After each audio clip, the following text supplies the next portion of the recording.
और नीचे आप जनरल दो शेप बना सकते हैं, सीधी लाइन में एमएस चैनल क्रॉस आर्म और वी शेप के अंदर आप V shape cross arm use करते हैं। इस तरीके से आप इसको बना सकते हैं। बात करते हैं अपन अगले टॉपिक की। क्रॉस आर्म इतना इंपॉर्टेंट नहीं है, इंपॉर्टेंट है ये जो अपन अब पढ़ने वाले हैं, और इस हेडिंग का नाम है कंडक्टर्स। सी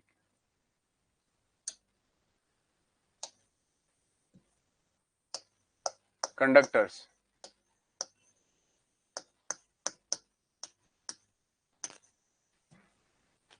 कंडक्टर्स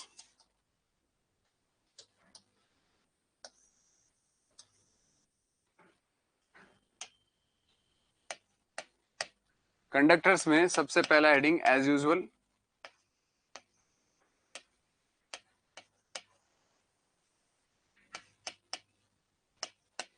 फंक्शन जो होता है वो नहीं लिखेंगे। क्यों नहीं लिखेंगे? क्योंकि तुम लोगों को पता है किसी भी ट्रांसमिशन लाइन में कंडक्टर को यूज क्यों करते हैं। कोई बताएगा मुझे?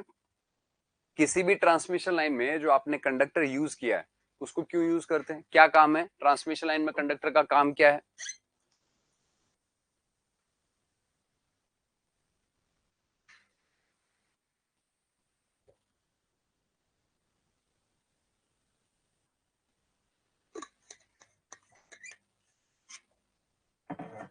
बताइए, ट्रांसमिशन लाइन में कंडक्टर का काम क्या है?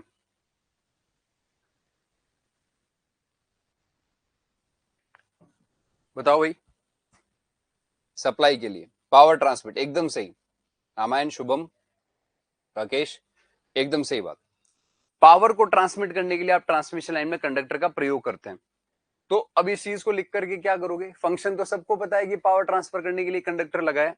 हमें मेन इंपॉर्टेंट जो उसकी बात है वो है रिक्वायरमेंट। रिक्वायरमेंट की बजाय अपन ऐसा भी लिख सकते हैं कि हम उसके प्रॉपर्टीज को डिस्कस करने वाले हैं। एक एक कंडक्टर में क्या क्या प्रॉपर्टीज होनी चाहिए किसी भी ट्रांसमिशन लाइन के अंदर? अगर कोई कंडक्टर यूज किया गया है तो उस कंडक्टर में प्रॉपर्टीज क्या क्या होनी चाहिए, उसके बारे में अपन यहां पर बात करेंगे। लियो,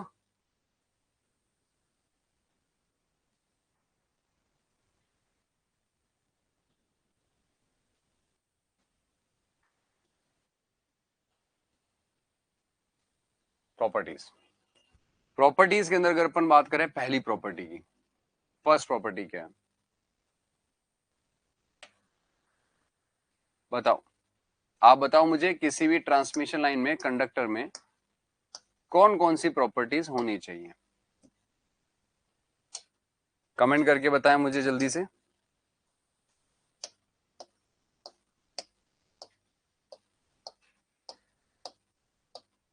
क्या क्या प्रॉपर्टीज किसी भी ट्रांसमिशन लाइन के एक कंडक्टर में होनी चाहिए? बताएं। कॉस्ट कम होनी चाहिए, कंडक्टिविटी अच्छी होनी चाहिए, बिल्कुल सही। इसके अलावा और बताएं। टेंसाइल स्ट्रेंथ अच्छा होना चाहिए, वेरी गुड, शाबाश।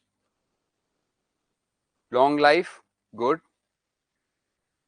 इसके अलावा और कुछ?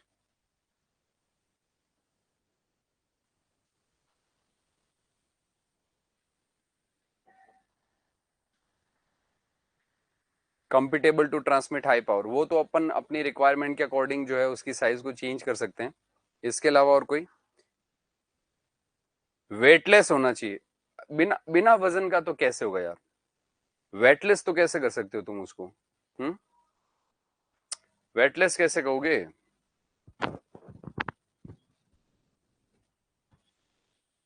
Non corrosion. चलिए, मेन पॉइंट्स जो मुझे चाहिए थे, आपसे एक्सपेक्ट कर रहा था, वो आपने सबने बताया, वेरी गुड। मैं लिख रहा हूं यहां पर, आप मेरे साथ साथ कॉपी करें। सबसे पहला प्रॉपर्टी उसके अंदर क्या होना चाहिए? उसमें एक कंडक्टर है, एक कंडक्टर का सबसे बड़ा गुणधर्म जो है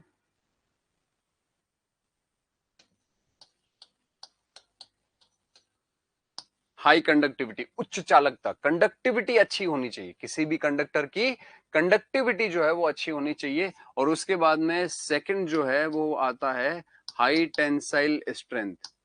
हाई टेंसाइल स्ट्रेंथ। अब कुछ लोग जो है वो इसको ऐसे लिखते हैं कि भाई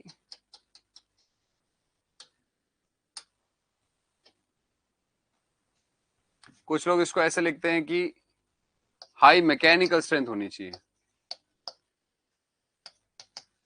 हाई मैकेनिकल स्ट्रेंथ क्यों भाई? किसी भी ट्रांसमिशन लाइन में कंडक्टर को दोनों तरफ से खींच करके बांधा जाता है, तो उसमें खींचने पर तनाव पैदा होगा, तो टेंसाइल स्ट्रेंथ अच्छी होगी, तभी उसको सहन कर पाएगा। मैकेनिकल स्ट्रेंथ का मतलब उस पर किसी का वजन लगने वाला है। तो एक कंडक्टर पर किसका वजन लगने वाला है भाई? 4 कबूतर जो साइबेरिया से आ रहे हैं, वो भारत की सीमा में घुस करके और आराम करना चाहें, तो वो उस कंडक्टर पे अगर बैठे तो उनका वजन वो कंडक्टर सहन कर ले, ऐसा तो अपन करेंगे नहीं। या दो जो बंदर हैं, वो लड़ रहे थे, भागते भागते एक बंदर ट्रांसमिशन लाइन के ऊपर चढ़ गया, तो उसके वजन से लाइन ना गिर जाए, तो उसका मैकेनिकल स्ट्रेंथ अच्छा होना चाहिए? नहीं, ऐसा नहीं है। टेंसाइल स्ट्रेंथ अच्छा होना चाहिए, मैकेनिकल स्ट्रेंथ की बात नहीं कर रहे हैं। Clear Santosh? Good evening. High tensile strength के बाद में एक सबसे और इंपॉर्टेंट कंडीशन है लो कॉस्ट। कीमत कम होनी चाहिए, पैसे कम लगने चाहिए, क्योंकि एक कंडक्टर ट्रांसमिशन लाइन में बहुत ही लंबा यूज किया जा रहा है। 100 किलोमीटर की ट्रांसमिशन लाइन है, 3 फेज 3 वायर सिस्टम है। तो 3 फेज सिस्टम, तो उसके अंदर 100 किलोमीटर की ट्रांसमिशन लाइन है, तो 100 किलोमीटर और 3 कंडक्टर है, तो कंडक्टर कितने लगेंगे? 300 किलोमीटर। अच्छा, 300 किलोमीटर तो तब की बात है जब कंडक्टर सीधे सीधे जा रहे हो। कंडक्टर तो ऐसे झोल खाते हुए जाता है ना, झुका हुआ। तो इस झोल की वजह से ये किलोमीटर जो है वो 300 किलोमीटर से भी क्या होगा? ज्यादा होगा। हो सकता है कि आपको 350 किलोमीटर यूज करना पड़े। तो ट्रांसमिशन लाइन में चालक की लंबाई काफी ज्यादा इस्तेमाल होती है, इसीलिए उसका कीमत कम होना चाहिए। और कीमत कम होने के साथ साथ वो ऐसे मटेरियल की बनाई जानी चाहिए जो मार्केट में इजीली अवेलेबल भी हो, आसानी से अवेलेबल होनी चाहिए, वो इजीली अवेलेबल हो। और इसके अलावा आप जो कंडक्टर यूज कर रहे हैं वो फ्लेक्सिबल भी होना चाहिए। फ्लेक्सिबल क्यों होना चाहिए? वो फ्लेक्सिबल इसलिए होना चाहिए, फ्लेक्सिबल वो इसलिए होना चाहिए क्योंकि ओवरहेड लाइन के अंदर जब हवा चलेगी तो कंडक्टर ऐसे झूलेगा, स्विंग करेगा। तो जहां से आपके कंडक्टर को होल्ड किया हुआ है, जहां से भी आपके कंडक्टर को होल्ड किया हुआ है, वहां से वो कंडक्टर टूट ना जाए। किसने होल्ड किया हुआ है? आपके ट्रांसमिशन लाइन में लगे हुए इंसुलेटर ने कंडक्टर को कहीं ना कहीं से तो पकड़ रखा होगा ना। तो ट्रांसमिशन लाइन ने जब कंडक्टर को पकड़ रखा है और जब हवा चलेगी, फॉर एग्जाम्पल ये ऐसे है, अब यहाँ पर जब हवा चलेगी तो यहाँ से जो इसने पकड़ रखा है इस जगह से, इस जगह से, तो जब ये हवा चलने पर कंडक्टर स्विंग करेगा तो इस जगह से टूट नहीं जाएगा क्या? बिल्कुल टूट सकता है। तो हम ये चाहते हैं कि ट्रांसमिशन लाइन में जो कंडक्टर यूज किए गए हैं वो फ्लेक्सिबल होने चाहिए, ताकि हवा चलने के साथ साथ वो आराम से हवा के साथ साथ घटा के संग संग ओरा ही चल की तरह वो वहां पर स्विंग कर सके, आराम से स्विंग कर सके। और इसके साथ साथ उसका वजन भी जो है वो कम होना चाहिए, लो वेट होना चाहिए। अच्छा, वजन कम होने से क्या होगा? वजन कम होने से उसको जिसने पकड़ रखा है ना, उसे जोर कम आएगा। किसने पकड़ रखा है? टावर ने। तो टावर, अगर कंडक्टर हल्का होगा तो टावर क्या यांत्रिक सामर्थ्य हम कम रख सकते हैं, उससे हमारे कीमत में कमी आएगी और हमारी कॉस्ट रिड्यूस करेगी। आगे बात समझ में? बिल्कुल पैसे का चक्कर है। तो ये कुछ प्रॉपर्टीज हैं जो ओवरहेड ट्रांसमिशन लाइन में एक कंडक्टर को अपने अंदर रखनी चाहिए। आगे बात समझ में सबको? यस और नो? ये प्रॉपर्टीज क्लियर हैं क्या सबको? प्रॉपर्टीज क्लियर हैं? लिख भी ली होंगी आप लोगों ने मेरे साथ साथ। लिख ली हैं तो आप एक नोट लगाएं, एक बहुत ही इंपॉर्टेंट नोट लगाएं यहाँ पर 500 रुपए का, और 500 रुपए का नोट लगा करके लिखें, 500 रुपए का नोट लगा के लिखें, all of the above properties. लिख लिया? थम्स अप कर दिया करो भाई। लो स्पेसिफिक ग्रेविटी लो वेट ही होता है। स्पेसिफिक ग्रेविटी कम होगी तो वजन कम होगा। आसान शब्दों में यहां लिखा है। अगर मैं लो स्पेसिफिक ग्रेविटी लिखता तो तुम पूछते हैं ये क्या लिख दिया, पर जैसे ही मैंने लो वेट लिखा तुमने नहीं पूछा। क्यों? क्योंकि ये आसान है समझने में। तो हम ऐसा ही पढ़ेंगे कि चीजें समझने में आसान हो। हम ऐसे ही शब्दों का प्रयोग करेंगे कि तुम आसानी से उसे समझ सको, ना कि हम जो है वो ऐसी अंग्रेजी लिखें कि हमें जो है वो अंग्रेजी समझ में नहीं आए कि यार अरे यार अंग्रेजी तो बहुत भयंकर है, पर लिखा क्या है समझ नहीं आ रहा थोड़ा सा, है ना? तो लिखिए नोट में, all of the above properties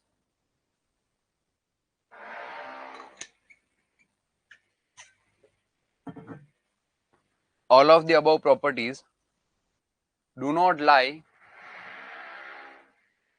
all of the above properties do not lie, LIE, lie in a single conductor material, do not lie in a single conductor material, hence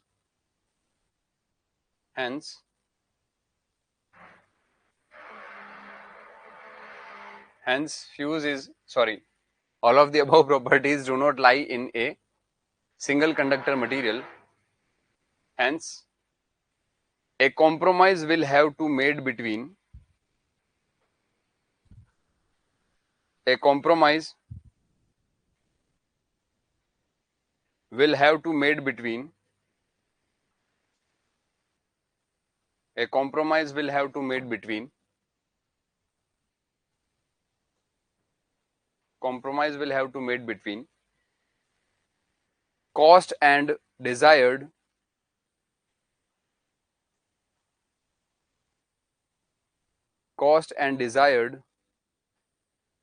electrical and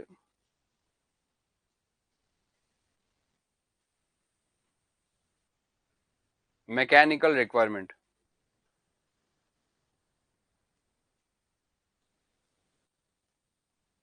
Desired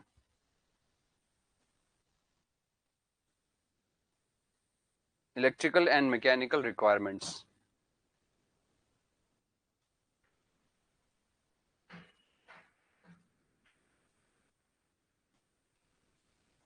Desired electrical and mechanical requirements.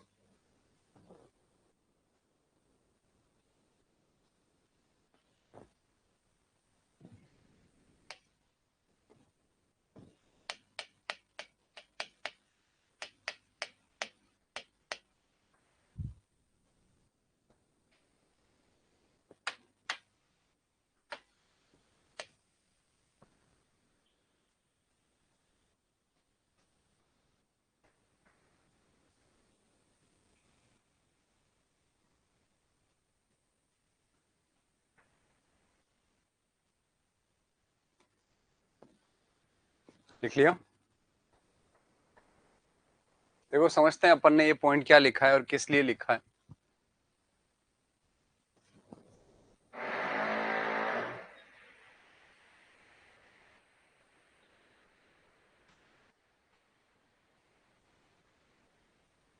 जो अपन ने ये point लिखा है उस point का मतलब ये है कि आप चाहते हैं कि पैसा भी कम लगे और आप चाहते हैं टेंसाइल स्ट्रेंथ भी अच्छी रहे और उसका कंडक्टिविटी भी अच्छा रहे. ऐसा एक साथ नहीं हो सकता. या तो पैसा लगाओ और अगर पैसा बचाओगे तो ये प्रॉपर्टीज नहीं मिलेंगी. ये पॉइंट अपन ने लिखा है कि अगर आप कॉस्ट नहीं लगा सकते तो कॉम्प्रोमाइज करना पड़ेगा. जैसे अगर आप कॉपर की बात करें तो कंडक्टिविटी और टेंसाइल स्ट्रेंथ अच्छी है पर पैसा ज्यादा लगेगा. पैसा कम खर्च करोगे तो एल्यूमिनियम आएगा. एल्यूमिनियम की कंडक्टिविटी और टेंसाइल स्ट्रेंथ दोनों ही क्या है? कम है. यही पॉइंट अपन ने यहां लिखा है कि हमें कॉम्प्रोमाइज करना पड़ता है पैसे में और हमारी डिजायर्ड क्वालिटीज में. कौन सी क्वालिटीज? इलेक्ट्रिकल और mechanical. Tensile strength mechanical property है और कंडक्टिविटी इलेक्ट्रिकल प्रॉपर्टी. दोनों के साथ समझौता करना पड़ेगा अगर आपके पास बजट नहीं है, पैसा नहीं है. ये अपन ने नोट में लिखा है. और अब अपन लिखने वाले हैं टाइप्स ऑफ कंडक्टर. और टाइप्स ऑफ कंडक्टर के अंदर अपन लिखने वाले हैं पहला कंडक्टर जिसका नाम है hard drawn copper conductor. Hard drawn copper conductor इस तरीके का होता है. Hard drawn copper conductor. Compromise मतलब समझौता. बिल्कुल.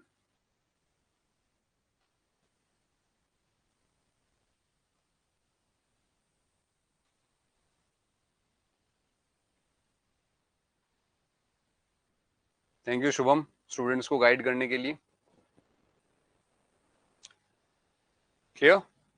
तो टाइप्स ऑफ कंडक्टर में पहला हेडिंग लगा लो हार्ड ड्रॉन कॉपर कंडक्टर. अब अपन को करना क्या है? मैं टाइप्स ऑफ कंडक्टर की थ्योरी लिखवा रहा हूं.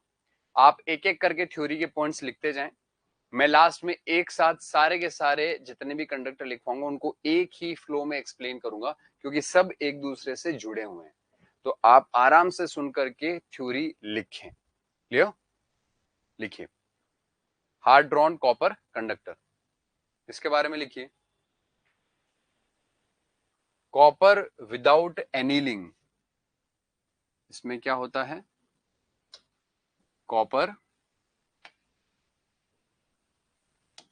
Copper without annealing,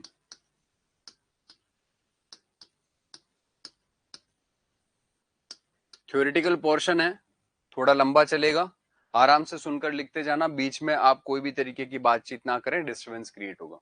copper without annealing, किसी भी स्पेलिंग में मुझे लगेगा कि आपको दिक्कत होगी तो मैं बोर्ड पे लिख दूंगा, आप देख लीजिएगा। कॉपर विदाउट एनीलिंग, इसके आगे ब्रैकेट्स में लिखना है 150% more tensile strength, 150% more tensile strength. Hard drawn copper conductor में 150% more tensile strength.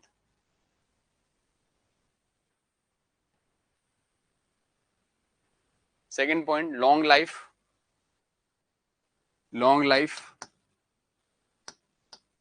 High conductivity,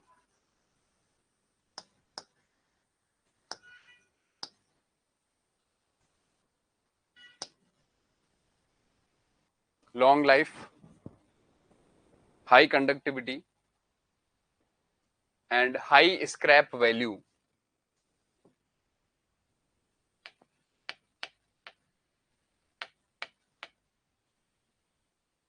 high scrap value,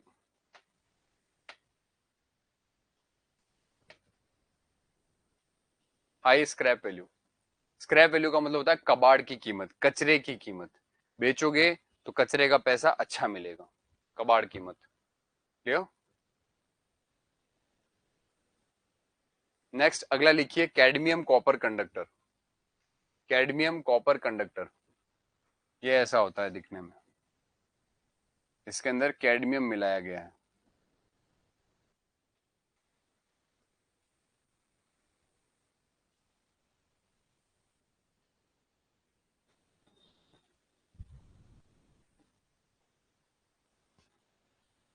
cadmium copper conductor,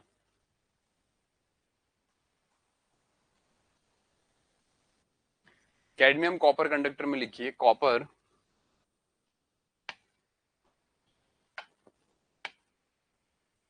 copper plus 0.721% cadmium,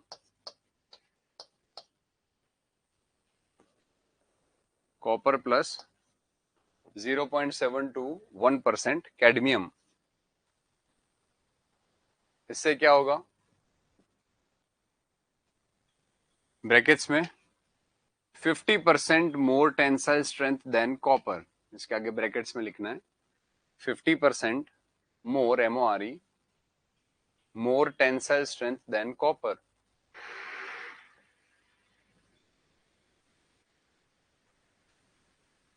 %50 more tensile strength than copper.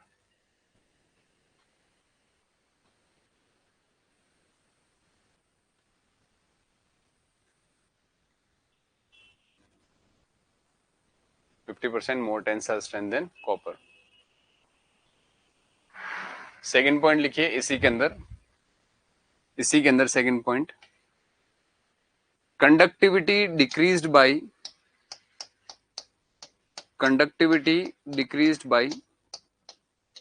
15 to 17%. Conductivity is decreased by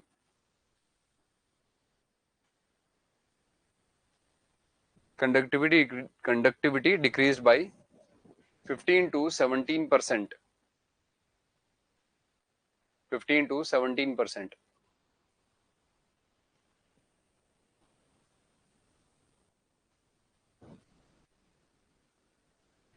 तीसरा लिखिए SCC, full form है steel cold copper conductor steel cored copper conductor, steel cored copper conductor.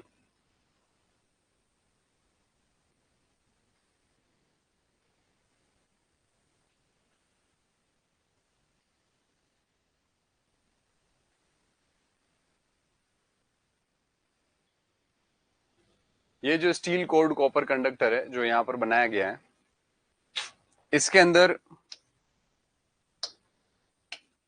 Simple सा point है, जो core बनाई जाती है वो स्टील की होगी और इसके ऊपर जो लेयर्स होंगी, परतें होंगी, वो आपके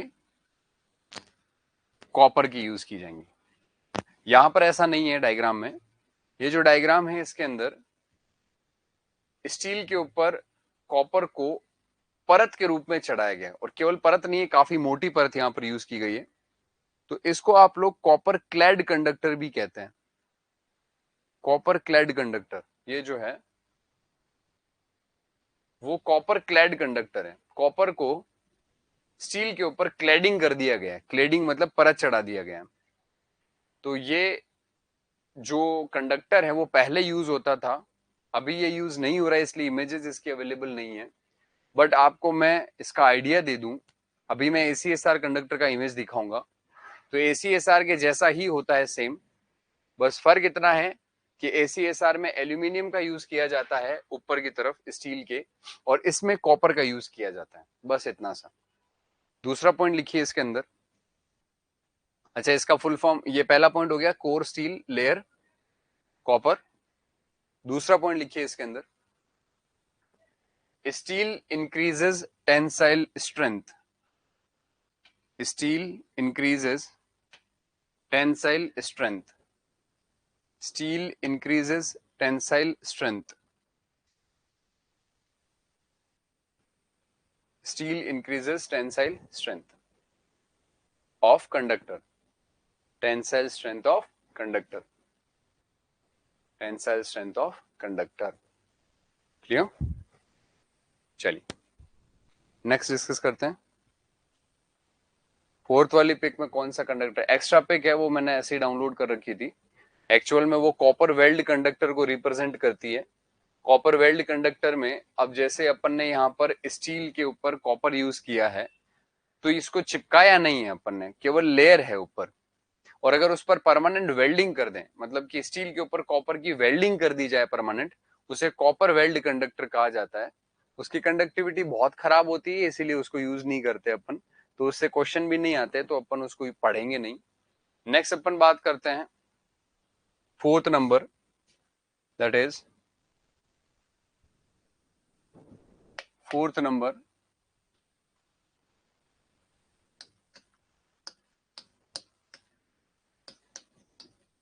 hard drawn aluminium conductor.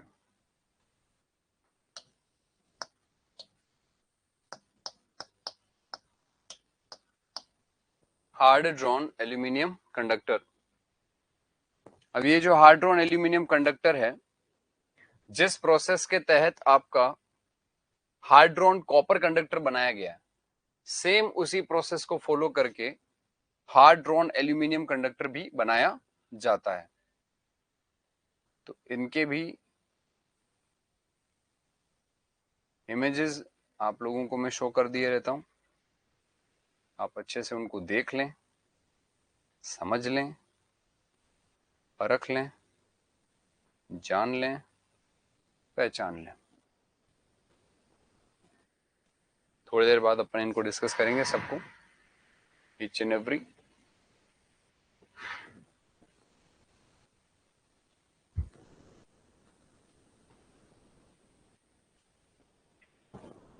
Hard drawn aluminium conductor. तो हार्ड ड्रॉन एल्यूमिनियम कंडक्टर के अंदर लिखिए आप लोग, पहला point, copper is costly,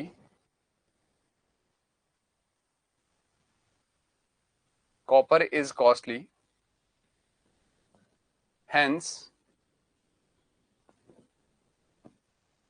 copper is costly, hence it is replaced by aluminium.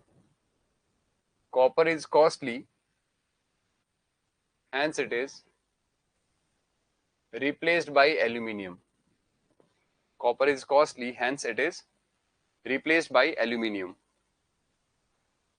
Second point, for same resistance,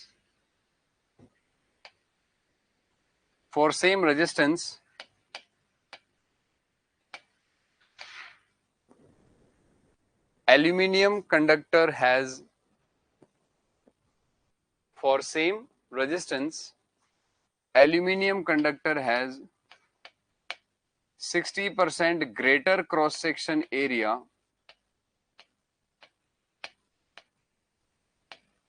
and weight is 48.3% than copper.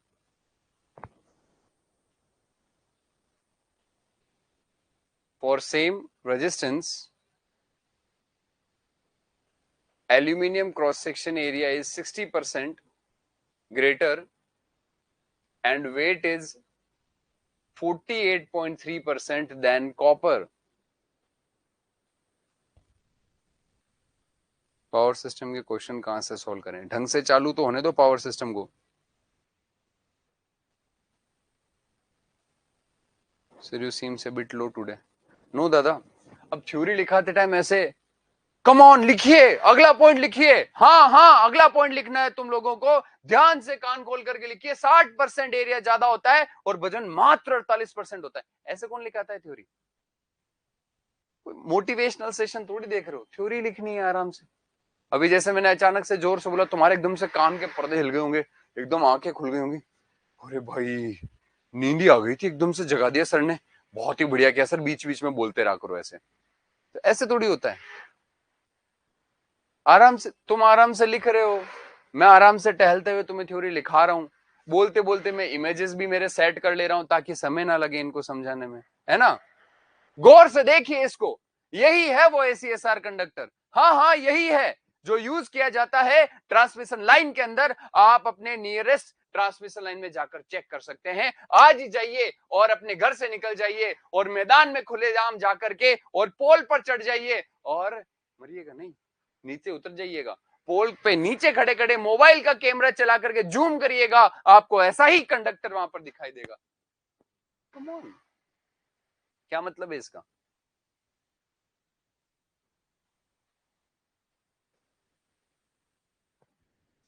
हाँ, तो मैं कह रहा हूं ना, नींद उड़ गई होगी. हाँ, अब बढ़िया लग रहा है एकदम. क्या बात है, एकदम जोश आ गया है. लिखो आगे. फ्लो खराब करते हो बीच में बोल गया. आगे क्या है? अगला point, area is large, hence corona is less.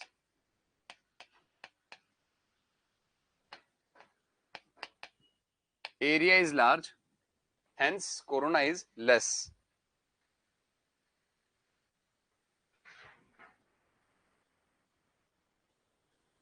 Area is large, hence corona is less. Next.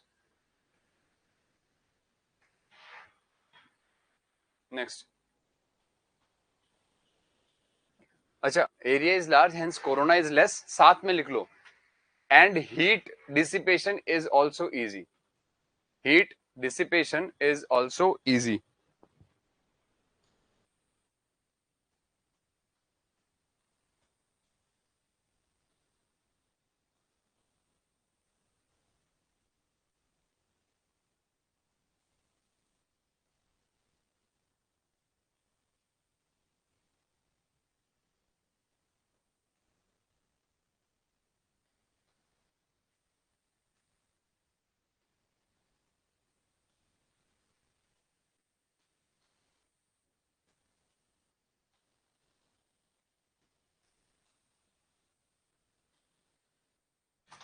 Next लिखिए आगे. Area is large hence corona is less and heat dissipation is easy. Next point लिखिए, corrosion resistant.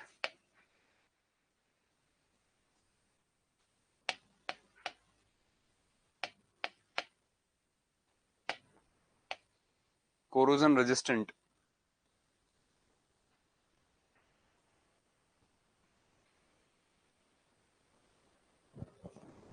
Corrosion resistant. Next लिखिए, less wait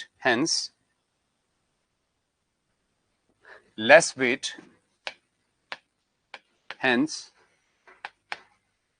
less tower height.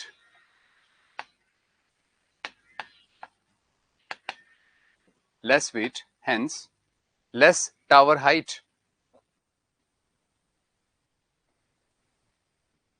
Next,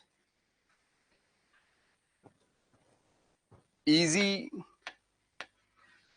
handling. Obviously हल्का है तो लाने ले जाने में क्या रहेगा, आसान। तो ये जो हार्ड ड्रॉन एल्यूमिनियम कंडक्टर होता है, हार्ड ड्रॉन एल्यूमिनियम कंडक्टर, इसके अंदर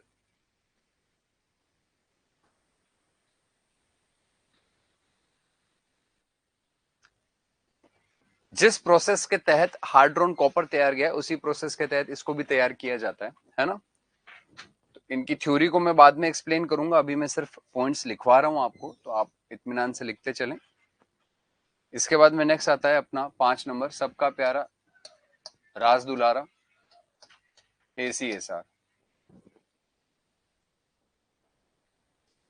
सबका प्यारा राज दुलारा ACSR।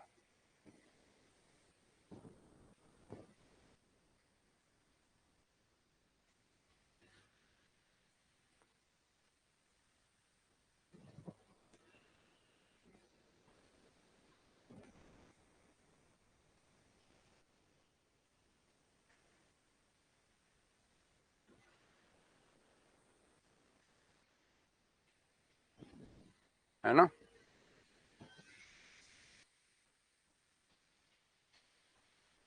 इसमें लिखिए, फुल फॉर्म तो आपको पता ही होगा, एल्यूमिनियम कंडक्टर स्टील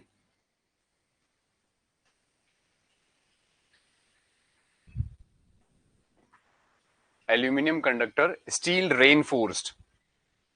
लिखूं क्या spelling, aluminium conductor steel reinforced, aluminium conductor steel reinforced. अब इसके अंदर अपन बात करें कि क्या खास बात है, तो वही पॉइंट है इसके अंदर जो अपन ने पिछली बार लिखा था। इसके अंदर जो कोर होती है वो स्टील की बनी होती है, और इसके चारों ओर जो लेयर बनाई जाती है वो एल्यूमिनियम की लेयर बनाई जाती है, जैसा कि आप इस इमेज में देख पा रहे हैं। इस इमेज के अंदर आप देख पा रहे होंगे कि ये जो कंडक्टर है, इस कंडक्टर के अंदर ये कोर देख सकते हैं आप, स्टील की है, और ये जो लेयर देख सकते हैं आप वो किसकी है, एल्यूमिनियम की है। क्लियर। ये कोर स्टील की और लेयर किसकी है, एल्यूमिनियम की है। अब इसके अंदर और क्या क्या खास बातें हैं, तो दूसरा पॉइंट लिखिए, tensile strength is 3 times than copper. इसकी जो टेंसाइल स्ट्रेंथ होती है वो कॉपर से 3 गुना अधिक होती है। Tensile strength is 3 times than copper. Tensile strength is 3 times than copper. 3 times than copper.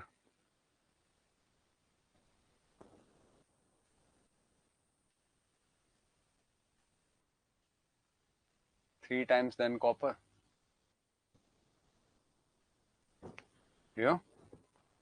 एक और पॉइंट लिख लीजिए इसके अंदर, less weight, less weight, hence less weight, hence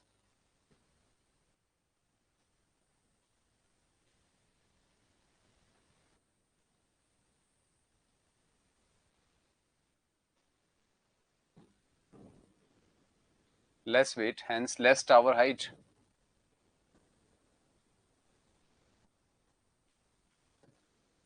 Less weight, hence less tower height.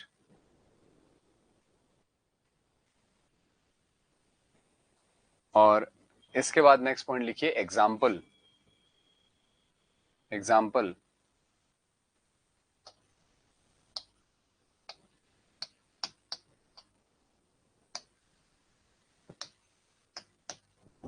Example example के अंदर आपको लिखना है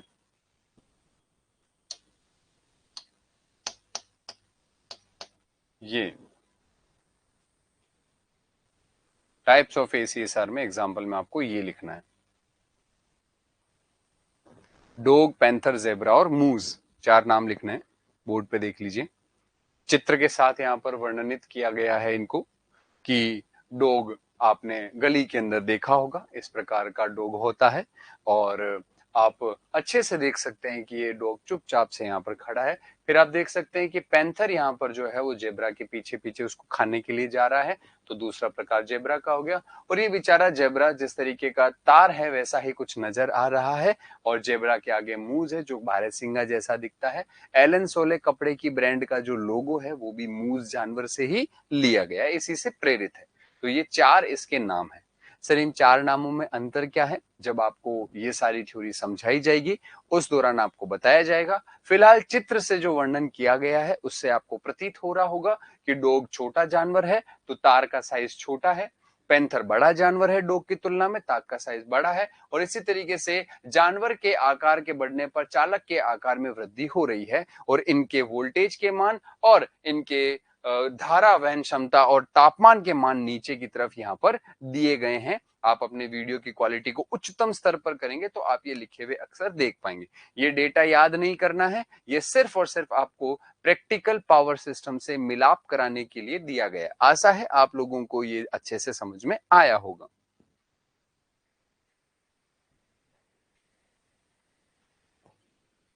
इतनी ही बारीकी से चाहिए, इतनी ही बारीकी से देंगे। नैनो पार्टिकल घुसा देंगे चमड़ी के अंदर, पावर सिस्टम के नैनो पार्टिकल, बिल्कुल एकदम नसें क्या छोड़ो, तुम छींकोगे ना तो पावर सिस्टम के कण निकल जाएंगे बाहर, देखना तुम इसको। ठीक, आगे चलते हैं। 5 नंबर के बाद में बात करते हैं 6 नंबर की। किसकी बात करते हैं? 6 नंबर की। अरे भाई 6 नंबर का कलर तो बदल दो, ये बदल दे रहे हैं। 6 नंबर चालक है उसको कहते हैं compacted ACSR. Compacted ACSR. Compacted ACSR देखो दादा ऐसा होता है, ये वाला नहीं, ये साइड वाला, ये इधर वाला जो दिख रहा है ना तुमको, ये है कॉम्पैक्टेड एसीएसआर, ये नहीं है।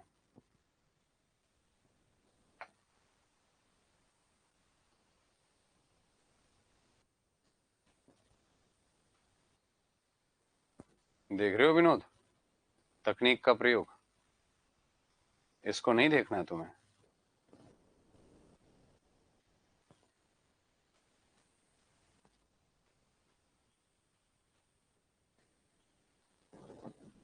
समझ रहे हो? हम्म।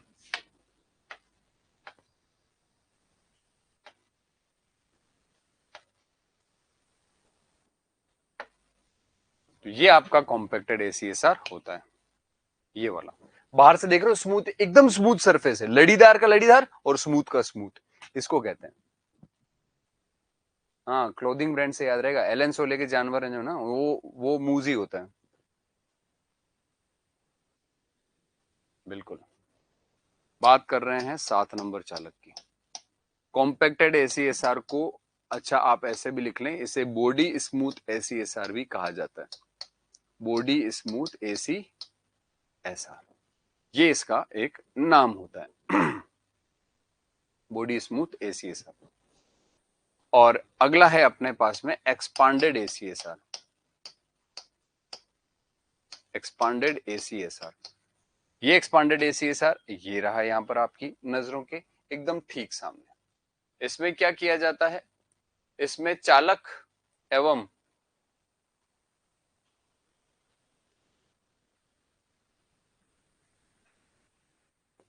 हम्म हम्म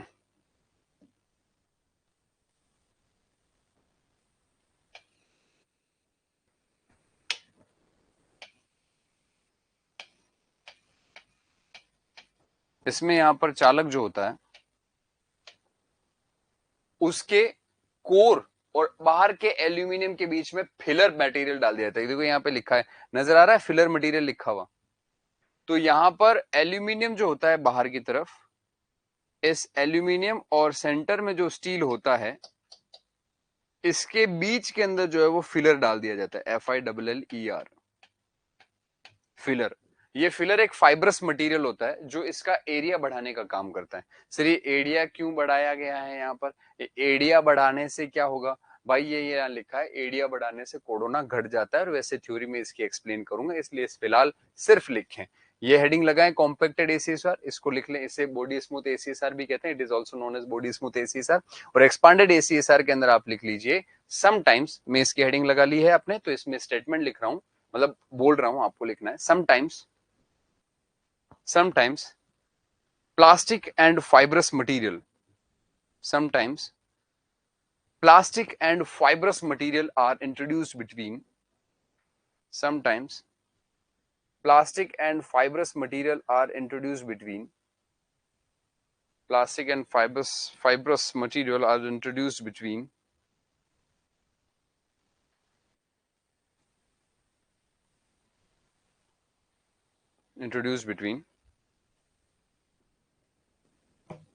plastic and fibrous material are introduced between steel core and aluminium, which increases cross sectional area, which increases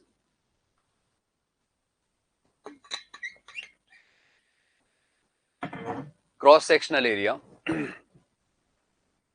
which decreases corona, which increases cross sectional area, which decreases corona, बिल्कुल, which decreases corona। ठीक, चले आगे। Next, अगला conductor 7 number,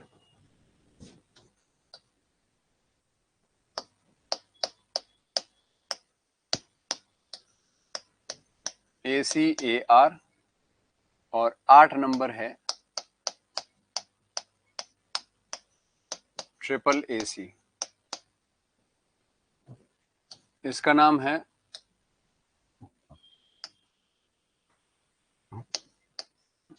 aluminium conductor alloy reinforce, और इसका नाम है all aluminium alloy conductor. पहले एक ही लिखना है, ये ऊपर वाला ACAR। इसके अंदर ये लिखना है आपको, कोर जो है वो एल्यूमिनियम के अलॉय की होती है, और जो इसके ऊपर लेयर होती है वो आपकी एल्यूमिनियम की यूज की जाती है। तो कोर जो है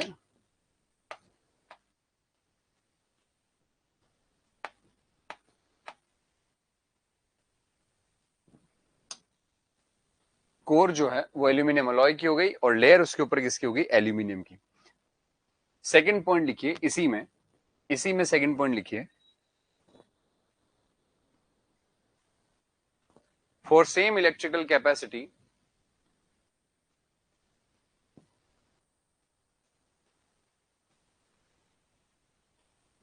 ACAR, for same electrical capacity ACAR is lightweight, for same electrical capacity ACAR is lightweight than ACSR conductor. ACAR is lightweight than ACSR conductor. ACSR conductor. Clear? ACSR conductor.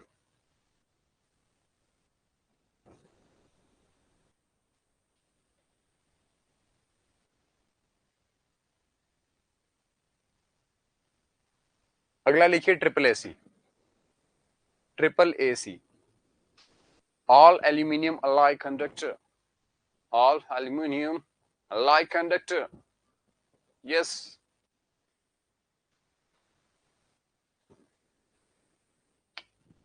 इसमें लिखिए it is made up of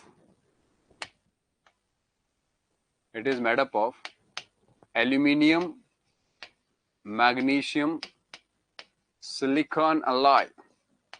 It is made up of aluminium, magnesium, silicon alloy. Yep. Oh my god. Oh my goodness. Yes. Aluminium, magnesium, silicon alloy. Magnesium के लिए लिखिए 0.8 से 0.9%।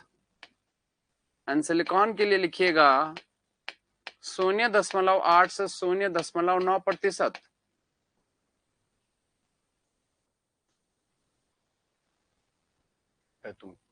तुम की करबो? हाँ, की करबो? ऐसे कैसे बात करता है तुम? फिर ये यूज कहाँ होता है? This is actually using brother. Transmission line में ये यही यूज हो रहे हैं आजकल। एसीएसआर का गए जमाने, उड़ान का जमाना है भाई। कन्वेंशनल अप्रोच गई, अब उड़ान का जमाना है। ये उड़ान है आज के टाइम के, समझे कि नहीं? बिल्कुल। परसेंटेज लिख लीजिएगा, बहुत ज्यादा महत्वपूर्ण है आप लोगों के लिए। क्या बात कर रहे हो सर? ये बात कर दिए हो आप? बात की बात है। ये बात उस बात से निकली है जिस बात का जिक्र मैंने आप लोगों से किया था। याद करिए, मैंने एक बात कही थी आप लोगों को, याद आ रहा है? वो बात आज आप लोगों को और अच्छे से समझ में आएगी। कौन सी बात? वही बात जिस बात की मैं बात कर रहा हूं। बात उस बात से मुझे याद आई है जिस बात से मैं आपको एक और बात याद दिलाने वाला हूं। वो बात यह है कि मैंने कहा था कि एसी सिस्टम ने कहा डीसी सिस्टम से कि देख तू मेरा आक्रोश कि मैं 765 की जगह 1100 केवी पे काम करूंगा। डीसी ने कहा मैं भी 1200 पे करूंगा।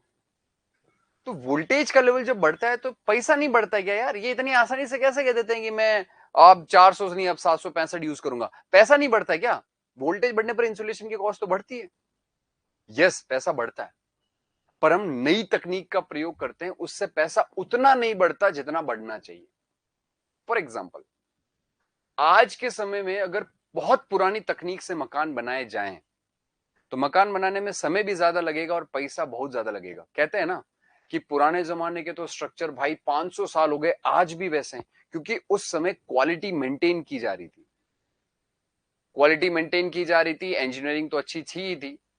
आज के समय में जो है वो कोई स्ट्रक्चर अगर आप ऐसा बनाना चाहें जो 500 साल चले तो उसके लिए कितना पैसा खर्च होगा आप सोचिए। तो कॉस्ट कंसिडरेशन को ध्यान में रखना पड़ता है। इसीलिए हम नई तकनीक का प्रयोग करते हैं ताकि हमें वैसा ही कुछ कम पैसों में अचीव हो जाए। तो एसीएसआर महंगा पड़ने लग गया, वोल्टेज बढ़ाया, एसीएसआर महंगा पड़ रहा है क्योंकि उसमें झोल ज्यादा आता है तो चालक लंबा यूज होता है। हमने एसीएआर बनाया। मैं समझाऊंगा रे ये सारी बातें तुम्हें, बीच में पूछ लेते हो तो फिर मेरा बताना हो जाता है। तुम अगर बीच में नहीं पूछते तो मैं सब लिखाने के बाद में हर एक चीज बताता रे, है ना? तो ये सॉलिड कंडक्टर है, ये होलो कंडक्टर है, ये स्टैंडर्ड कंडक्टर है, ये ऑल एल्यूमिनियम कंडक्टर है। कौन सा हार्ड ड्रॉन कौन सा हार्ड ड्रॉन एल्यूमिनियम कंडक्टर को ऑल एल्यूमिनियम कंडक्टर कहते हैं। ये ट्रिपल एसी है, ये एसी एस आर है, ये एसीसीआर है, ये एसी एस एस है और ये ट्रिपल सी है। देखे इन सबके नाम कभी? देखे हो क्या? इनमें से कितनों को जानते हो तुम इसको सॉलिड को जानते होगे, तुम होलो को जानते होगे, तुम स्टैंडर्ड को जानते हो, तुम एसीएसआर को जानते हो और तुम बाकी तो किसी को नहीं जानते। ये ट्रिपल एसी, ये वाला ऑल एल्यूमिनियम अलॉय कंडक्टर, ये double AC, AC S S, ACCR और ए ट्रिपल सी, ये तीनों फ्यूचर के कंडक्टर हैं, भविष्य के। Future, this is the future.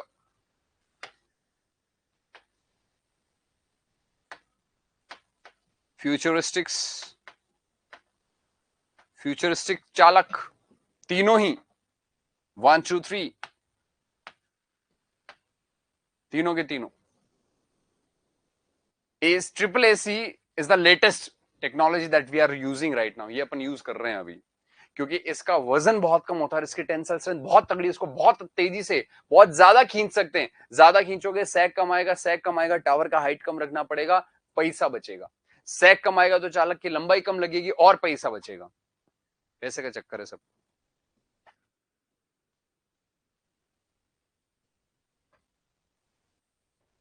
ठीक है, तो एसीएसआर यूज कर रहे थे, कर भी रहे हैं, पर जब जरूरत होती है तो एसी एआर और ट्रिपल एसी इनको भी यूज किया जाता है और भविष्य में इनको भी यूज किया जाएगा, फ्यूचरिस्टिक चालक। बात करते हैं 8 के बाद में 9 की। 8 के बाद 9 आता है क्या? गणित कमजोर है मेरी थोड़ी सी, है ना। 9 नंबर चालक है, अरे बाबा, galvanise steel.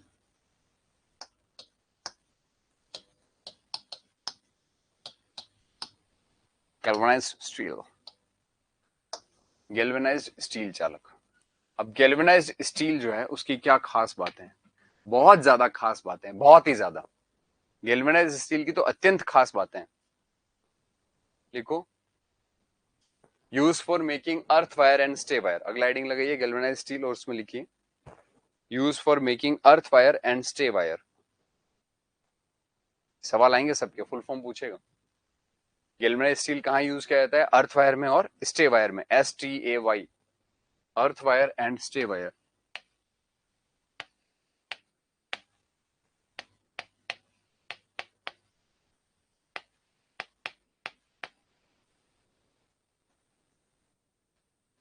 Earth wire and stay wire. Next, it is used where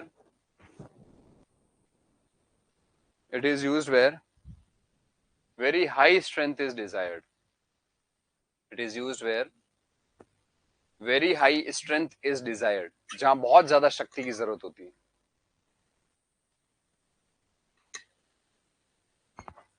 Very high strength is desired.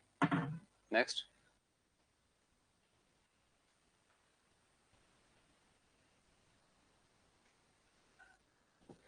next 10 number,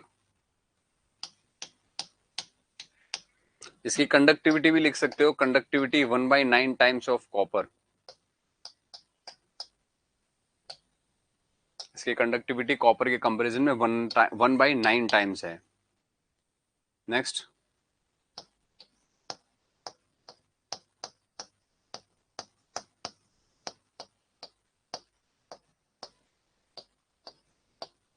phosphor bronze conductor.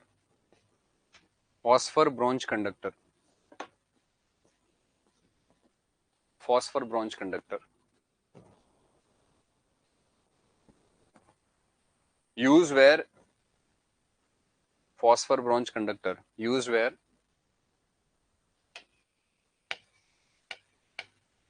very long span is desired.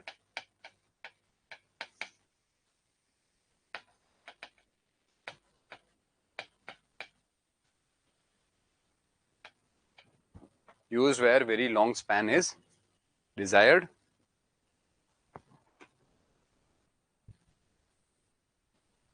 Use where very long span is desired. और दूसरा point, it is not affected by pollution. It is not affected by pollution.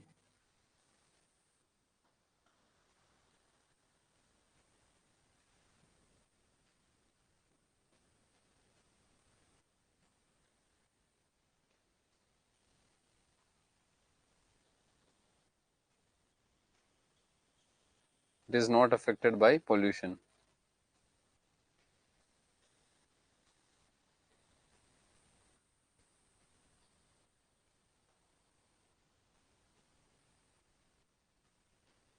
Not affected by pollution.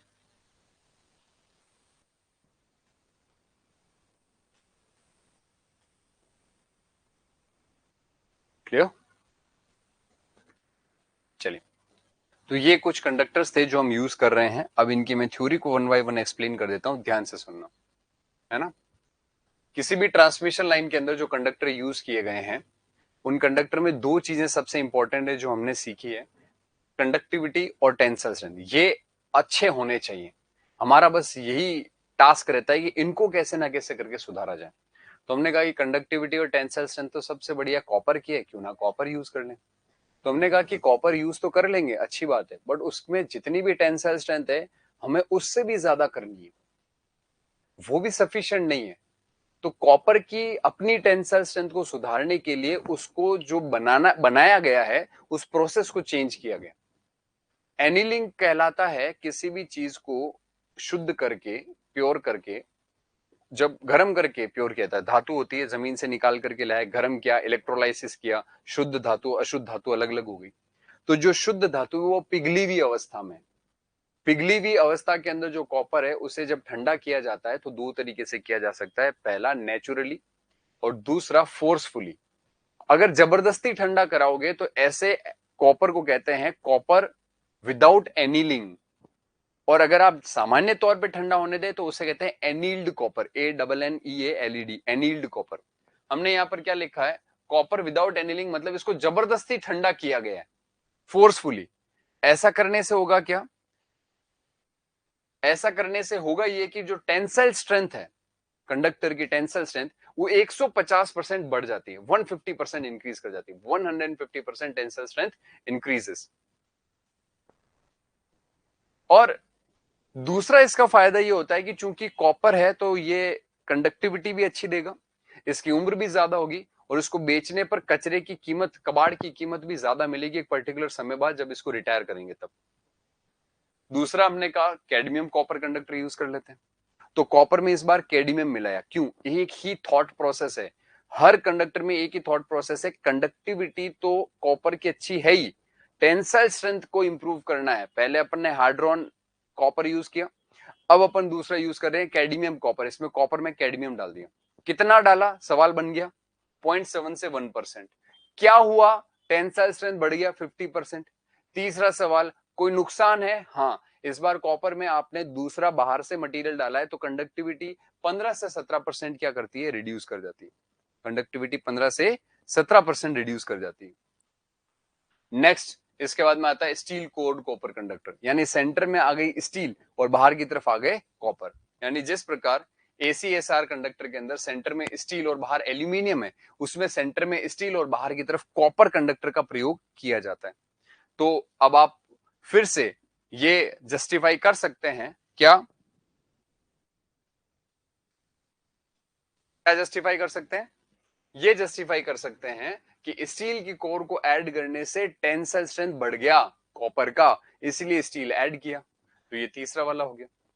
फिर हमने कहा कि यार steel की core जो होती है ना, उसको यूज करने से टेंसाइल स्ट्रेंथ तो बढ़ रही है, पर यार कॉपर हम यूज कर रहे हैं, ये अब बजट से बाहर जा रहा है, इस कॉपर का कोई अल्टरनेट सॉल्यूशन निकालो, कोई दूसरा ऑप्शन ढूंढो इस कॉपर का। तो कॉपर का दूसरा ऑप्शन अपन ने ढूंढा, हमने कहा एक काम करते हैं, अपन कॉपर को एल्यूमिनियम से रिप्लेस कर देते हैं, सस्ता पड़ेगा। बट हम किसी भी चीज को केवल ये सोच के नहीं खरीदते कि सस्ता है, हम सस्ते के साथ साथ क्वालिटी कंटेंट देखते हैं, हाँ या ना, बताओ मुझे। स्क्रैप वैल्यू, कबाड़ की कीमत बताया तो है अहिरा, कबाड़ कचरा, अरे तुम्हारे घर में रद्दी खरीदने वाला नहीं आया क्या कभी, भाव तो आप नहीं करते क्या, है भैया 10 रुपए किलो नहीं है अखबार, बहुत जमाने बीत गए, अब 15 रुपए किलो ले रहे हो अखबार तो बोलो, कभी भाव तो आप नहीं किए क्या कबाड़ी वाले से। मेरे को तो हर बार ही करना पड़ता है, घर जाता हूं तब तक कबाड़ी में ही बेचता हूँ घर में सारी, बिल्कुल। हाँ, तो आप मुझे ये बात बताएं कि क्या आप केवल सस्ता होने की वजह से चीजों को खरीदेंगे, या सस्ते के साथ क्वालिटी अगर आपको दिया जा रहा है तो उसको खरीदेंगे। सस्ता खरीदोगे क्वालिटी अच्छी नहीं होगी, ज्यादा दिन नहीं चलेगा, बट सस्ते के साथ अगर आप क्वालिटी देख लें तो भाई फिर वो बहुत ही भयंकर कॉम्बिनेशन हो जाता है। और इसी का एक उदाहरण है निम्बस लर्निंग और इंजीनियर्स एकेडमी। आपने यहां पर कोर्स खरीदा जो कि बहुत ही इको फ्रेंडली, बहुत ही बजट फ्रेंडली, सस्ता है, पर केवल सस्ता होना ही इसका जो है वो मोटिव नहीं है, सस्ते के साथ साथ क्वालिटी कंटेंट आपको दिया जा रहा है, इसीलिए तो आपने इसे पसंद किया है। यस और नो, क्या बात, बातें बातों में प्रमोशन कर दिया अपन ने, बिल्कुल। शुभम मिश्रा, हमारा कबाड़ी का काम है नहीं भैया, पोआ सेंटर का काम है राख से उठा करके स्टार बना दूंगा, तू रुक थोड़े दिन और, अभी रुक जा बाबा, अभी अभी रुक। बिल्कुल। तो एल्यूमिनियम के साथ भी ऐसा ही है। एल्यूमिनियम को सिर्फ इसलिए यूज नहीं किया है कि सस्ता है, एल्यूमिनियम के सस्ते होने के साथ साथ इसमें क्वालिटीज भी हैं कुछ ऐसी जो उसको यूनिक बनाती है। फॉर एग्जाम्पल, अगर मैं बात करूं एल्यूमिनियम की और कॉपर की, तो अगर मैं कंपैरिजन की बात करूं, for example let's have a look. ये मेरे पास में दो इस तरीके के कंडक्टर हैं, ये वाला जो कंडक्टर है वो एल्यूमिनियम का है और ये कॉपर का है। दोनों की लंबाई सेम है। इस कॉपर का रेजिस्टेंस 5 ओम है और एल्यूमिनियम का रेजिस्टेंस भी 5 ओम है। तो 5 ओम के इस कॉपर के और 5 ओम के इस एल्यूमिनियम के कंडक्टर में पावर लॉस तो सेम है, वोल्टेज ड्रॉप तो सेम है, तो इलेक्ट्रिकल पैरामीटर की तो मुझे चिंता है ही नहीं।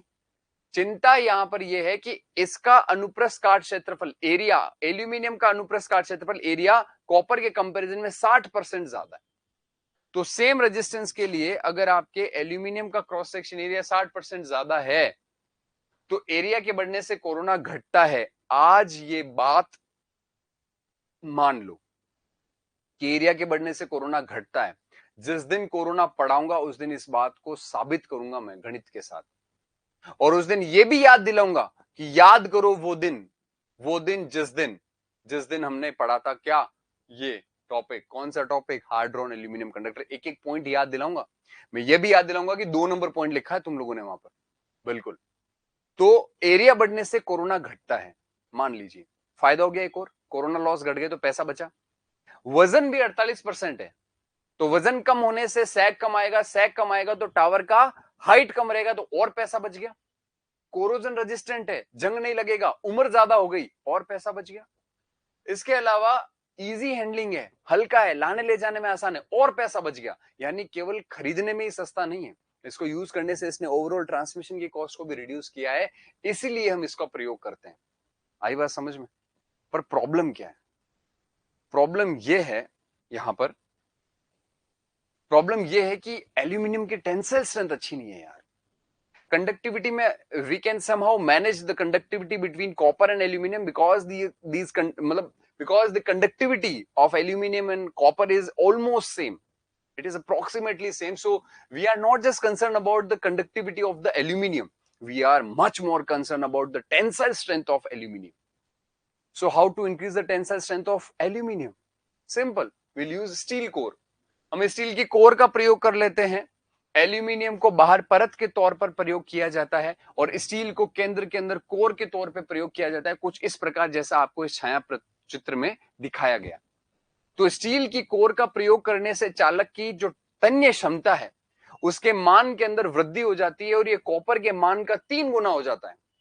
तो इसका मतलब ये हुआ कि जो चिंता हमें कंडक्टिविटी की थी वो तो हमने वैसे ही खत्म कर दी, क्योंकि सेम पावर के लिए इस मतलब सेम रेजिस्टेंस के लिए इसका साइज ज्यादा है, रेजिस्टेंस कम, मतलब साइज ज्यादा है और वेट कम है। तो इसने 72 तरीके के फायदे तो दिए ही दिए हैं, खरीदने में जो है सस्ता पड़ा ही पड़ा है, कंडक्टिविटी लगभग बराबर ही है। चिंता सिर्फ और सिर्फ तन्य क्षमता यानी टेंसाइल स्ट्रेंथ की थी और स्टील ने उसको भी दूर कर दिया, 3 गुना कर दिया कॉपर का। जा जीले जिंदगी, मौज कर। तो स्टील ने टेंसाइल स्ट्रेंथ को कितना गुना कर दिया? 3 गुना कॉपर की तुलना में। टाइप्स यहां पर लिखे हैं जो मैंने आप लोगों को थोड़ी देर पहले शुद्ध हिंदी भाषा में समझाने की कोशिश करी है। आशा है कि आपने इस टॉपिक को थोड़ी देर पहले अच्छे से समझा है। फिर एसीएसआर में एक समस्या है। समस्या ये कि आप यहां पर इसके चालक की सतह देखिए, चालक की सतह असमान है, इरेगुलर है, it's non uniform, it's not smooth, चिकना नहीं है, स्मूथ नहीं है। प्रॉब्लम क्या है इससे? कहां दिक्कत है? चिकना होना जरूरी है क्या? है नहीं बाबू, चिकना होना जरूरी नहीं है। मैं ये कह रहा हूं कि चालक की सतह के एक समान नहीं होने की वजह से भी कोरोना ज्यादा होता है। क्या बात कर रहे हो सर? सबूत का इस बात का जब कोरोना पढ़ाऊंगा तब बताऊंगा, मैं इस चीज को भी साबित करूंगा कि सरफेस के एक समान नहीं होने से, सरफेस के स्मूथ नहीं होने से कोरोना ज्यादा होता है। और उसे कम करने का अपन ने 2 तरीका निकाला। पहला, अपन ने सरफेस को स्मूथ कर दिया। देख रहे हो सरफेस? देख रहे हो विनोद? सरफेस एकदम स्मूथ है, स्ट्रैंडेड का स्ट्रैंडेड, लड़ीदार भी है, गुंथित तार भी है और सरफेस भी स्मूथ है। पर ऐसे चालक का कंस्ट्रक्शन क्या पड़ेगा? महंगा, इसलिए यूज नहीं किया, आइडिया देके छोड़ दिया। दूसरे वाले ने कहा एक काम करो, एरिया बढ़ने से भी कोरोना घटता है, तो कोर और बाहर के एल्यूमिनियम के बीच में कोई कचरा डाल दो। कचरा मतलब फाइब्रस मटेरियल डाल दो। फाइब्रस मटेरियल को डालने से क्या होगा, फाइब्रस मटेरियल को इंसर्ट कराने से एरिया बढ़ जाएगा, और एरिया बढ़ने से कोरोना क्या करेगा, घट जाएगा। इसमें भी कॉस्ट बढ़ जाती है, इसको भी रिजेक्ट कर दिया। हमने कहा भैया हमारा प्यारा एसी था, सबसे अच्छा है, हमें फालतू का कॉस्ट नहीं बढ़ाना है, दुनिया भर का कॉस्ट बढ़ जाएगा, हम तो इसी में खुश हैं। भले ही कोरोना थोड़ा सा इसके अंदर ज्यादा हो रहा है, पर कॉस्ट फिर भी कम पड़ रही है, इसलिए हम जो है वो इसको प्रयोग एसीएसआर को ही करते हैं। बहुत जमाने बीत गए, एसीएसआर ने खूब सेवाएं दी, फिर एसीएसआर भी समय के साथ महंगा पड़ने लगा। जब एसीएसआर भी महंगा पड़ने लगा तो तकनीक ने एक और नया आविष्कार किया, मतलब इंसानों ने एक नई तकनीक का आविष्कार किया और बनाया एल्यूमिनियम का अलॉय, मिश्र धातु। एल्यूमिनियम के साथ ही कुछ मिक्स किया। हमने कहा स्टील भारी पड़ रहा है, भगाओ इसको यहां से। एल्यूमिनियम के साथ ही कुछ मिक्स करके और एल्यूमिनियम का अलॉय बनाया गया। क्या मिक्स किया वो आगे लिखा है। एल्यूमिनियम का अलॉय यूज किया कोर में, और लेयर यूज कर ली एल्यूमिनियम की।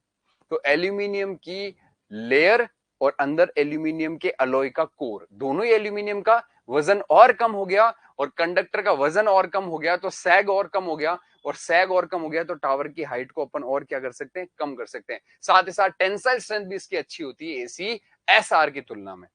तो टेंसाइल स्ट्रेंथ अच्छी, ज्यादा खींचा, सैग कम आया, और वजन भी कम है, तो वैसे भी सैग कम है, तो टावर की हाइट और कम चाहिए होगी, तो इससे पैसा और बच जाएगा। बिल्कुल। तुमने कहा कि अरे एल्यूमिनियम अलॉय के इतने फायदे, एक काम करो सब कुछ एल्यूमिनियम अलॉय का बना दो मित्र। तो हमने क्या किया, सभी एल्यूमिनियम अलॉय के बना दिए, नाम हो गया ट्रिपल एसी। ये एल्यूमिनियम से रिलेटेड सारे कंडक्टर का चित्र यहां पर दिखाया गया है। अब दो और चालक हैं, स्पेशल कंडक्टर हैं, इनका कभी प्रयोग करेंगे, इनको कभी याद किया जाएगा सर? इनको याद तब किया जाएगा जब दो पोल के बीच की दूरी जो है बहुत ज्यादा बढ़ जाती है, इतनी ज्यादा कि जो इतने चालक अपन ने इससे पहले पढ़े, इनके औकात के बाहर की बात हो जाती है, ये हाथ खड़े कर देते हैं कि भैया अब हमसे इतना तनाव सहन नहीं होगा। तो वहां जहां बहुत ज्यादा टेंसाइल स्ट्रेंथ की जरूरत पड़ती है, वहां इन दोनों चालकों को याद किया जाता है, गैल्वेनाइज्ड स्टील और फॉस्फोरस ब्रॉन्ज कंडक्टर। आगे मैं दिखाऊंगा फोटोज किसके, गैल्वेनाइज्ड स्टील के। तो आपने देखा होगा ट्रांसमिशन लाइन के ऊपर अर्थ वायर, देखा है कि नहीं देखा है, मुझे बताओ जल्दी से, देखा है कि नहीं देखा है? हैं? बोलो भाई। ट्रांसमिशन लाइन में अर्थ वायर देखा है? उस अर्थ वायर का अगर तुम चेक करोगे, क्या चेक करना है सर? अर्थ वायर में तुम ये चेक करोगे, दो पोल एक साथ एक ही फोटो में जहां दिख रहे हैं वहां तुम्हें अर्थ वायर दिख जाएगा।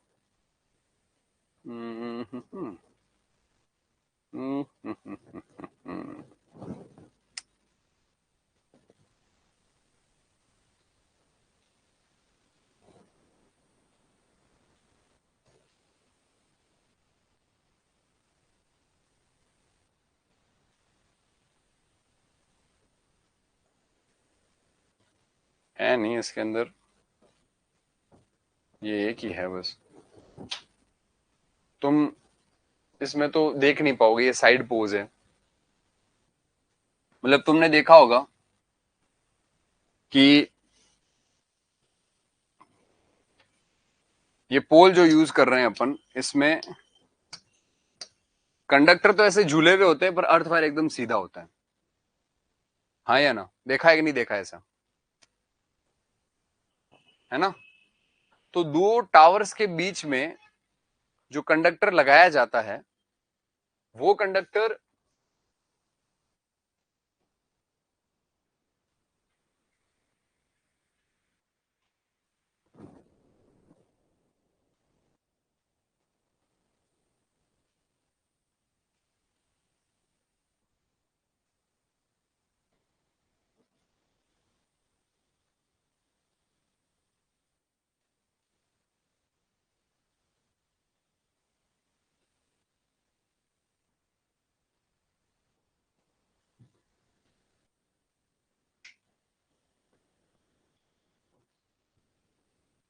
चिंता ना करो मित्र, आपके प्रबंध कर दिया गया है।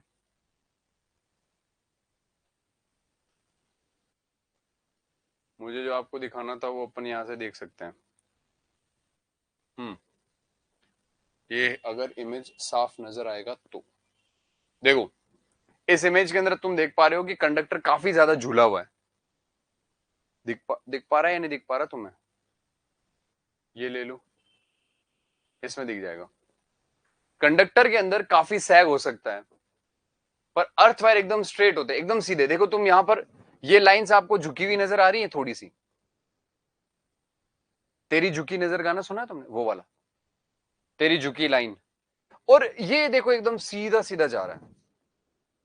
अगर मैं बात करूं यहां पे एकदम स्ट्रेट, बिल्कुल स्ट्रेट, ये देखो ये एकदम स्ट्रेट है, और ये हल्का सा कर्व है इनके अंदर, हल्का सा कर्व है इस तरीके से। क्लियर है सबको? बिल्कुल टॉप पे होता है, एकदम स्ट्रेट रन करता है ना? तो ट्रांसमिशन लाइन के सबसे टॉप पर जो वायर होता है, उस टॉप पर लगे हुए वायर को अपन अर्थ वायर कहते हैं। और ये इतना सीधा होता है, इसका मतलब सोचो उसके टेंसाइल स्ट्रेंथ, जहां कंडक्टर में इतना झुकाव है वो वायर एकदम स्ट्रेट होता है। तो ये इसकी खास बात होती है। तो ये अर्थ वायर तो बनाता ही बनाता है, स्टे वायर भी बनाता है। ये स्टे वायर क्या होता है, कल की याद करो, मैंने इमेजेस के अंदर आप लोगों को बताया था कि पोल को होल्ड करके रखता है जो वायर, उस वायर को अपन स्टे वायर कहते हैं। किसको होल्ड करके रखता है? पोल को जो होल्ड करके रखता है उस वायर को अपन क्या कहते हैं? स्टे वायर कहते हैं। देखो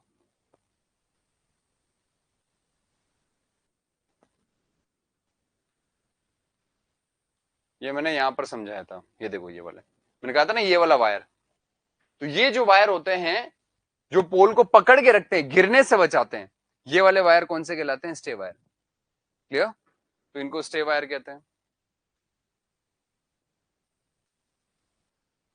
तो ये दोनों ही इसके बनाए जाते हैं। कंडक्टिविटी इसकी कॉपर के कंपैरिजन में 1/9 गुना होती है, और ये बहुत बेकार होती है, इसलिए इसको एज ए कंडक्टर यूज नहीं करते। और लास्ट है phosphorus bronze, same long span के लिए यूज किया जाएगा, और ये वहां ज्यादा यूज किया जाता है जहां पर पोल्यूशन ज्यादा होता है, क्योंकि इसको पोल्यूशन से फर्क नहीं पड़ता। क्लियर? तो ये सारे के सारे कंडक्टर के अंदर आप लोगों को स्पेशल पॉइंट्स जितने भी लिखाए गए हैं, जो थ्योरेटिकल पॉइंट लिखाए गए हैं, वो आपको एज इट इज याद रखने हैं। अब मैं बात कर रहा हूं नोट, एक क्वेश्चन की। आपसे ट्रिपल स्टार लगा लेना भाई।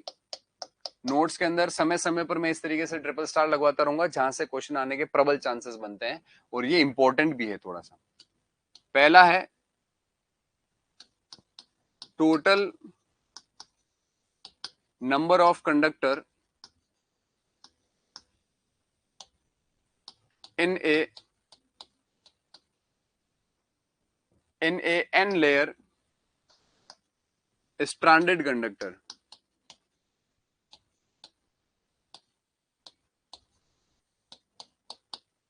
Total number of conductor in n layer standard conductor, इसका फॉर्मूला होता है capital N is equal to 3n square minus 3n plus 1।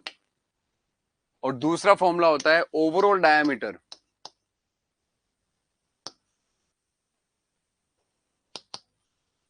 Overall diameter, इसका फॉर्मूला होता है capital D is equal to 2n minus 1 into small d। ये दो फॉर्मूले होते हैं।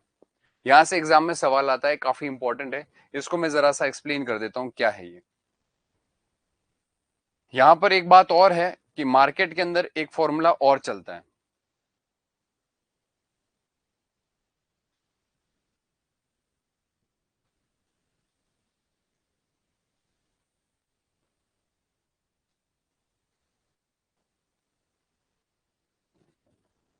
मार्केट में एक फॉर्मूला कौन सा चलता है? और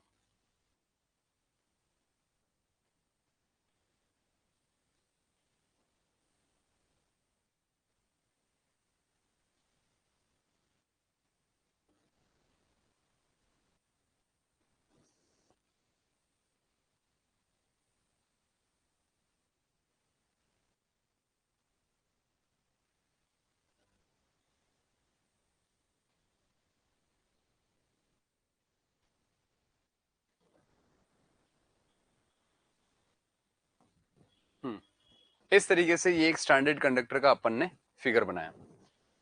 इसमें सेंटर में आपको समझ में आ गया होगा,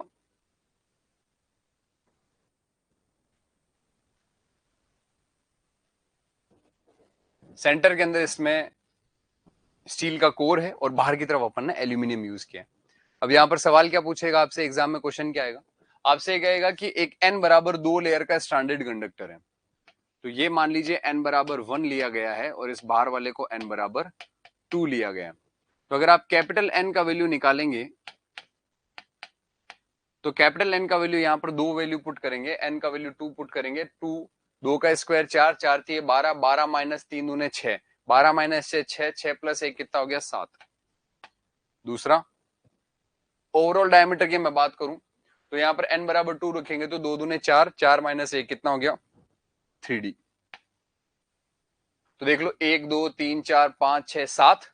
और अगर मैं डायमीटर की बात करूं तो यहां पर जो ये डायमीटर दिया गया है ये एक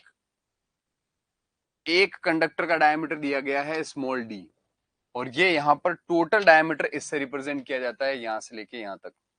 इसको कहा जाता है ओवरऑल डायमीटर कैपिटल डी। तो जो ओवरऑल डायमीटर है कैपिटल डी, इसका वैल्यू ओवरऑल डायमीटर जो है उसका वैल्यू जो है वो होता है 2n-1 इंटू डी, जहां डी क्या है एक स्ट्रैंड का डायमीटर है। तो डी डी डी टोटल कितना होना चाहिए 3d, ये 3d आ रहा है, एकदम सही फॉर्मूला है, सब बढ़िया है। तो फिर कंफ्यूजन क्या है? कंफ्यूजन ये है कि दादा मार्केट में एक फॉर्मूला और चलता है, और मार्केट में जो फॉर्मूला चलता है दूसरा वाला, उसने इसको n बराबर 1 नाम दिया है, अंदर वाले को n बराबर 0 मान लिया, ये बाहर वाला n बराबर 1 है, और उसके लिए यहां पर माइनस की जगह फॉर्मूला लगेगा प्लस। कई किताबों में आपने प्लस वाला फॉर्मूला देखा होगा। उसके सोचने का नजरिया ये है कि उसने इसको 0 और इसको 1 माना है। तो जब ये इसको 1 मान के करेगा तो देखो n बराबर 1 के लिए प्लस फॉर्मूला यूज करना, 3 प्लस 3 प्लस 1 कितना आ गया 7, और यहां पर 2 प्लस 1 कितना आ गया 3d। n का वैल्यू 1 रखना है, 1 रखोगे तो ये 3 आ जाएगा और ये 7 आ जाएगा, तो आंसर तो सेम है। और अगर आंसर सेम है इसका मतलब कॉन्सेप्ट भी सेम है। आंसर सेम है मतलब कि सॉरी मतलब कि दोनों वैलिड है, दोनों ही सही है। अब एग्जाम के अंदर आप लोगों से बोल दिया n बराबर 2 लेयर का है, तो तुम्हें क्या पता इसके देखने का नजरिया येलो वाला है या ब्लू वाला है? तुम्हें क्या पता प्लस वाला यूज करना है या माइनस वाला यूज करना है? तो आपको क्या करना है, दोनों ही फॉर्मूले यूज करने हैं। जब n बराबर 2 का आ जाए, प्लस भी यूज करें माइनस भी यूज करें, दोनों में से किसी एक का आंसर आपको ऑप्शन में मिल जाएगा। अब तुम्हारे बिना टाइप के मैं बता देता हूं, तुम्हारे अंदर मन से एक आवाज आई होगी, अगर दोनों से आने वाले आंसर ऑप्शन में हुए तो क्या करेंगे, तो किसको आंसर करेंगे? तो उसका जवाब मैं दे देता हूं कि ऐसा सवाल जो है वो आपसे आज तक तो मैंने कभी आया हुआ देखा नहीं है, और आपसे आशा करता हूं कि ना पूछा जाए। नहीं सर हमारी किस्मत खराब है, फिर भी आ गया तो क्या करें? फिर भी आ गया तो जैसे जिसकी किस्मत, आप अपनी आंखें बंद करके जय माता दी ए या बी में से लगा दें, क्योंकि मैंने तो दोनों ही कॉन्सेप्ट तुम्हें समझा दिए हैं, दोनों कॉन्सेप्ट को यहां पर एक्सप्लेन भी कर दिया है। अब उस एग्जामिनर ने या आपके उस एग्जाम में किस ऑप्शन को सही माना जाता है ये तो पेपर सेट करने वाले पर है। पर यह बात है कि पेपर सेट करने वाले को इतना तो दिमाग होना चाहिए कि उसको ये पता हो कि मार्केट में दो फॉर्मूले हैं।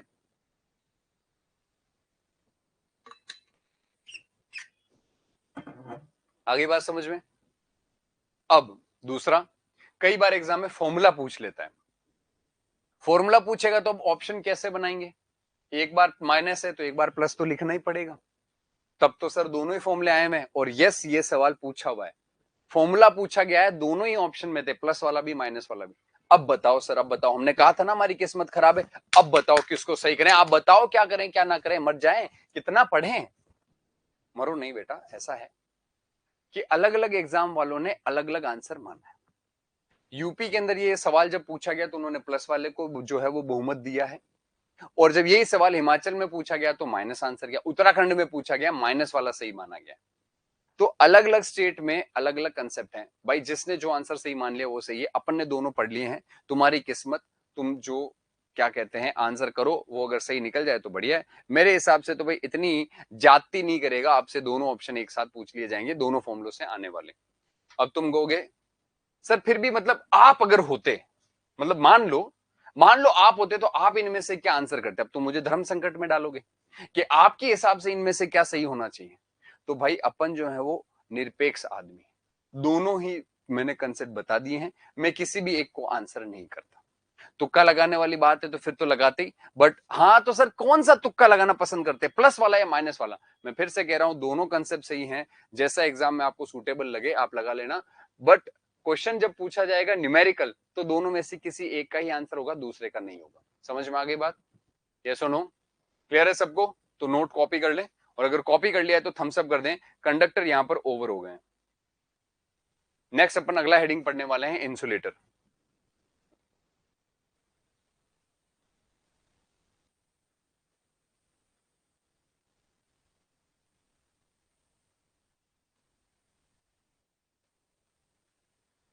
चलिए नेक्स्ट हेडिंग लगाएं, इंसुलेटर।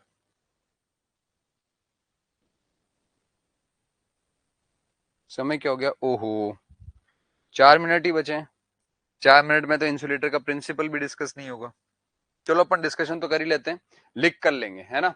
तो मुझे आप लोग ये बताओ कि एक इंसुलेटर का काम क्या है, एक इंसुलेटर करता क्या है। What does a insulator do, क्या करता है एक इंसुलेटर, एक इंसुलेटर का काम क्या है बताएं मुझे। एक इंसुलेटर का काम क्या है, किस लिए लगाया जाता है उसको। अरे डिस्कस तो कर ही सकते हैं, एक इंसुलेटर क्यों लगाया जाता है बताना भाई। एक जना तो चला गया क्लास से, अरे अब क्या नया पढ़ाएंगे नहीं, चलो चलते हैं। बोलो बाबा बोलो जल्दी से। इंसुलेटर सर, प्रोटेक्शन, अच्छा अच्छा प्रोटेक्शन। तो फिर सर्किट ब्रेकर क्या करेगा, आइसोलेटर क्या करेगा, रिले क्या करेगा, फ्यूज क्या करेगा। अगर आपका इंसुलेटर प्रोटेक्शन करेगा तो, अरे इंसुलेटर को खुद को प्रोटेक्शन की जरूरत है, ये क्या किसी को प्रोटेक्ट करेगा। लाइव वायर और क्रॉस आर्म को सेपरेट करता है। तो सेपरेट तो वहां पर तुम भी कर सकते थे, मान लो तुम्हारे पैरों के कंडक्टर बांध दिया जाए और तुम्हारे हाथों को ट्रांसमिशन लाइन की क्रॉस आर्म पे बांध दिया जाए, तो तुम भी तो जो है वो लाइन को पकड़ के रख सकते हो। 30,000 रुपए महीने के दे देंगे, लाइन को क्रॉस आर्म से पकड़ के रखना है, तुम तैयार हो। तो तुम्हें क्यों नहीं यूज किया गया भाई, करंट पोल में ना चला जाए इसलिए। ओहो कहां जाना चाहिए था करंट को, कंडक्टर को होल्ड करता है और हाई रेजिस्टेंस प्रोवाइड करता है, कंडक्टर को होल्ड करता है। टूटा है बेचारा, दिल टूट गया है कंडक्टर का, तो उसको पकड़ करके रख रहा है। शब्दों का चुनाव सही नहीं करते भाई तुम बिल्कुल भी। करंट फ्लो इन पोल, अच्छा मतलब इंसुलेटर करंट फ्लो कराता है पोल में, ऐसा। Separate conductor to each other, तो फिर क्रॉस आर्म क्या करता है, अभी थोड़ी देर पहले पढ़ा था, करंट ग्राउंड हो जाएगा अगर इंसुलेटर नहीं लगाएंगे तो इसका मतलब करंट को ग्राउंड होने से रोकने के लिए लगाते हैं, ऐसा।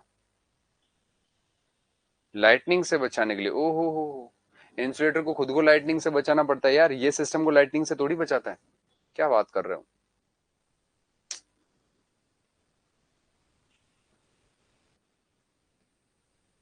A insulator is used to separate the conductor and cross arm electrically, या फिर insulator is used to separate two conductors from each other and from cross arm electrically. विद्युतीय रूप से पृथक करने का काम करता है, और विद्युतीय रूप से पृथक करने की जब बात आती है तो वहां पर यह डिस्कस किया जाता है कि करंट का फ्लो नहीं होना चाहिए. So insulator is used to separate the two conductors from each other and from the tower electrically. ठीक है इलेक्ट्रिकल इंजीनियर्स, समझ में आ गया. चलिए तो इस चीज को अपन कल नोट कर लेंगे और कल अपन इंसुलेटर के बारे में एकदम डिटेल में समझेंगे. जैसे आज की क्लास में अपन ने पूरा इमेज बेस्ड क्लास किया है, कल भी इंसुलेटर में अपन ऐसे इमेज बेस्ड क्लास करेंगे. और इंसुलेटर में तुम जो कह रहे थे ना, ध्यान से सुनो, ओ बेसिक वालों ध्यान से सुनो. कल की क्लास में इतने ज्यादा बेसिक बताने वाला हूं ना कि तुम नेटवर्क के बेसिक भूल जाओगे. मतलब इतना भयंकर, मतलब तुम ये कह रहे हो ना नेटवर्क चलाओ नेटवर्क चलाओ नेटवर्क चलाओ, अपन इतना डिटेल में जाकर के कल बेसिक पढ़ने वाले हैं कि तुम्हारे आधे बेसिक का लफड़ा कल खत्म हो जाएगा. इतना डिटेल में मैं समझाना. कल मैं ये प्रूव करूंगा कि वोल्टेज और इंसुलेटर का क्या लेना देना है. कल मैं इलेक्ट्रोस्टैटिक फील्ड की भी बात करूंगा, मैं इलेक्ट्रोमैग्नेटिक फील्ड की भी बात करूंगा. सारी बातें डिस्कस करेंगे, इसलिए कल क्लास में लाइव जरूर रहिएगा. कोई डाउट आए तो पूछ सको. आज के लिए इतना ही. हाँ बॉडी स्मूथ ऐसी है सारी, सेक्टर शेप ऐसी है सारे. लियो चलिए आज के लिए इतना ही. Have a nice day. Good night everyone.